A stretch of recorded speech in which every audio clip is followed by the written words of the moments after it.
There's a particular kind of clarity that only arrives with time. You're driving somewhere ordinary or lying awake at 3 in the morning and a memory surfaces. A conversation from 15, 20, 30 years ago. And suddenly you see it. What they were actually doing. What that comment really meant. Why you always left those conversations feeling smaller than when you arrived. And the question that follows is the one this video will answer. Why couldn't I see it then? Most people assume the answer is that they were naive, younger, less experienced. But that's not it. And by the end of this video, you'll understand the real reason. And you'll understand something else too. Why that delayed recognition is not a weakness. It's evidence of something about you that manipulators counted on and that you should never apologize for. Here is the first truth. You didn't see it at the time because manipulation is not designed to be seen at the time. It's designed to be invisible in the present and only visible in the pattern. A single dismissive comment means nothing. A single time your memory of an argument was corrected means nothing. A single occasion when your success was met with silence and your failure was met with great interest, that means nothing either. Any one of those moments, taken alone, has an innocent explanation, and you, being a fair person, gave it that innocent explanation. Every single time. What you could not do, what no one can do while inside it, is stand far enough back to see 300 of those moments laid end to end. Distance is what reveals the pattern, and distance takes years. The second truth is harder. You didn't see it because the person doing it was someone you had already decided to trust. The mind does not audit the people it loves. That's not a flaw in you. It's the price of admission for every close relationship you've ever had. Trust, by its nature, means lowering the guard. A spouse of 30 years, a parent, a brother, an old colleague. These people operate inside your defenses, not outside them. When a stranger diminishes you, you notice instantly. When someone you love does it, your mind rushes to protect not you, but them. He didn't mean it that way. She's under a lot of stress. That's just how he is. You became the defense attorney for the very behavior that was wearing you down. And the more decent you are, the better a defense attorney you make. And the third truth is the one almost nobody says out loud. Some of what you experienced happened in a time when there were no words for it. The word gaslighting did not exist in common use for most of your life. Nobody in 1975 or 85 or even 2005 sat you down and explained covert emotional control. The vocabulary arrived decades after the experience.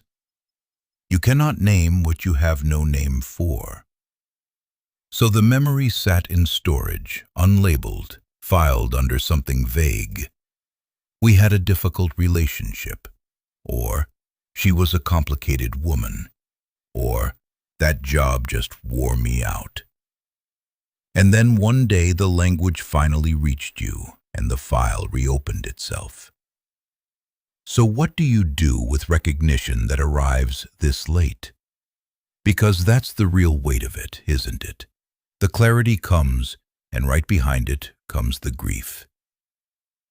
The years you spent doubting yourself, the apologies you made for things that were never your fault. Some of the people involved may be gone now, beyond confrontation, beyond apology. Let me offer you 3 things that are true. First, late recognition is still recognition. The pattern you finally saw at 60 is a pattern you'll spot in a week the next time it appears. In a friendship, in a salesman's pitch, in a family negotiation. That old relationship trained your eye at terrible cost, and the training doesn't expire. You are harder to deceive today than you have ever been in your life, and that is not a small thing. Second, you were not a fool. Read that again if you need to. The fact that it worked on you is not proof that you were weak. It's proof that you were trusting, loyal, and willing to extend the benefit of the doubt, and those qualities with a vulnerability. A manipulator doesn't defeat your intelligence, they recruit your virtues. The kindest people take the longest to see it precisely because they are kind. And third, the ledger of your life is not closed. The instinct at this stage is to say, what's done is done. What's the point now? Here's the point. The people who did this to you counted on one final thing, that you would never put it into words, that the pattern would stay unnamed forever. Every time you name it, even silently, even only to yourself, you take back a piece of what was taken. And more than that, there are people younger than you, people you love, walking into the same patterns right now. You are the one person who can recognize it on their behalf before the decades pass. Your hindsight is their foresight, if you choose to pass it on. So the answer to the question we started with, why couldn't I see it then, is this. Because it was built not to be seen. Because it came from inside your trust, not outside it. And because the words arrived late. None of that was your failing.